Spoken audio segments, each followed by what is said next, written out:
Skeptics Review, the Bible, by John Smith.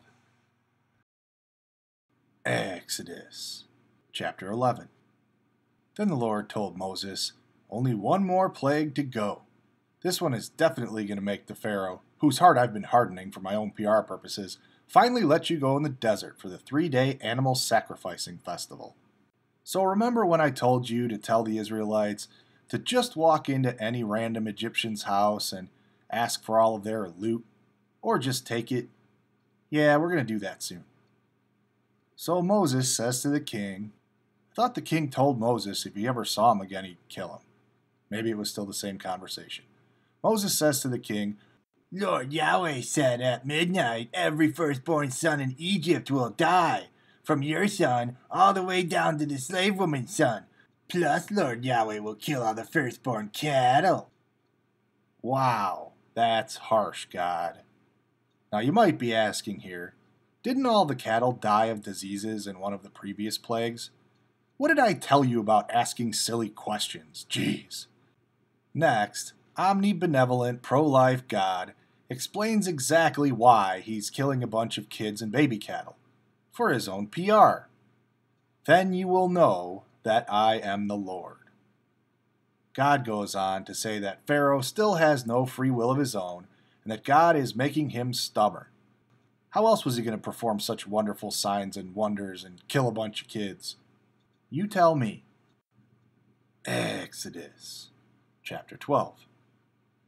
Next, God tells Moses and Aaron, on the 10th day of this month, they need to choose a baby lamb or baby goat. It must be a year old and have no defects. God doesn't specify what counts as a defect. Next, the people are to take their baby lamb or baby goat and kill it. Then they are to take some of the blood and spread it all over their doorposts and eat the cute little baby animal whose throat they just slit. Also, eat bitter herbs and bread without yeast for some reason. They have to eat the whole baby goat or lamb, including the head, and all the guts and organs. If they can't finish their plate, they have to burn the rest. So God says, hop to it because we're on a tight schedule. Bring your sandals and your walking stick. You don't want to be late for the Passover festival to honor me, Lord Yahweh. So like I've been stating all this time, you know God is serious when he repeats himself. So he continues, I will go through Egypt and kill every firstborn human male and the firstborn amongst the livestock. Why? Because I'm God, that's why. But I, the omnipotent, omnipresent, and omnibenevolent Lord, will see the blood on your door, and that will be a sign to me not to kill your kids. Just so I don't make any mistakes, you understand. God continues, for 7 days, you need to eat that crappy bread I told you about. If you don't, then you are cut off from my people. You hear that? You're out of the club. I just can't stress this enough. No bread made with yeast. It doesn't matter if you're native-born or foreign-born. You're out of the club. So Moses told the Israelites to Get killing and door painting right away, and don't leave the house. Lord Yahweh needs to see the blood on your door so he knows not to let the angel of the Lord in your house kill your firstborn kids and animals. You and your children must obey these rules forever. Next, omnipotent, omnibenevolent, omnipresent God also tells Moses, when your kids ask, why are we doing this? What does this mean? Why do we have to kill cute little animals and spread their blood on our doors? Why are you traumatizing us for life? You will say, because the Lord passed over us in Egypt. He killed the Egyptians, but spared us, because he wanted to perform all these signs and miracles and continually harden the Pharaoh's heart for his own PR so that all will know he is the Lord. So midnight rolled around, and God did what he said. He killed all of the firstborn kids in Egypt, and the firstborn of the baby animals, that apparently had survived one of his plagues from earlier.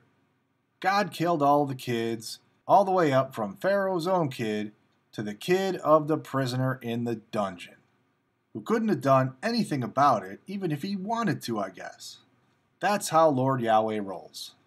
So Pharaoh calls Moses and Aaron before him, and doesn't order them killed like he threatened, but instead tells them to leave his country and go worship their insane God, Lord Yahweh.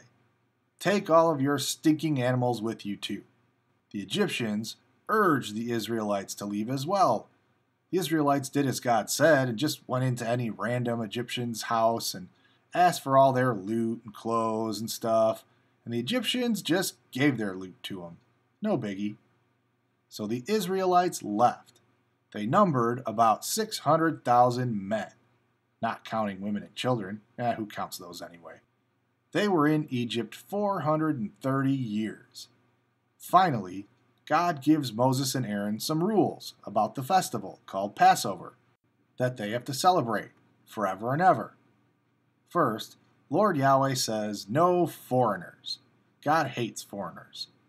Slaves can eat the meal, but they have to be circumcised first, because God hates the foreskins that he gave you.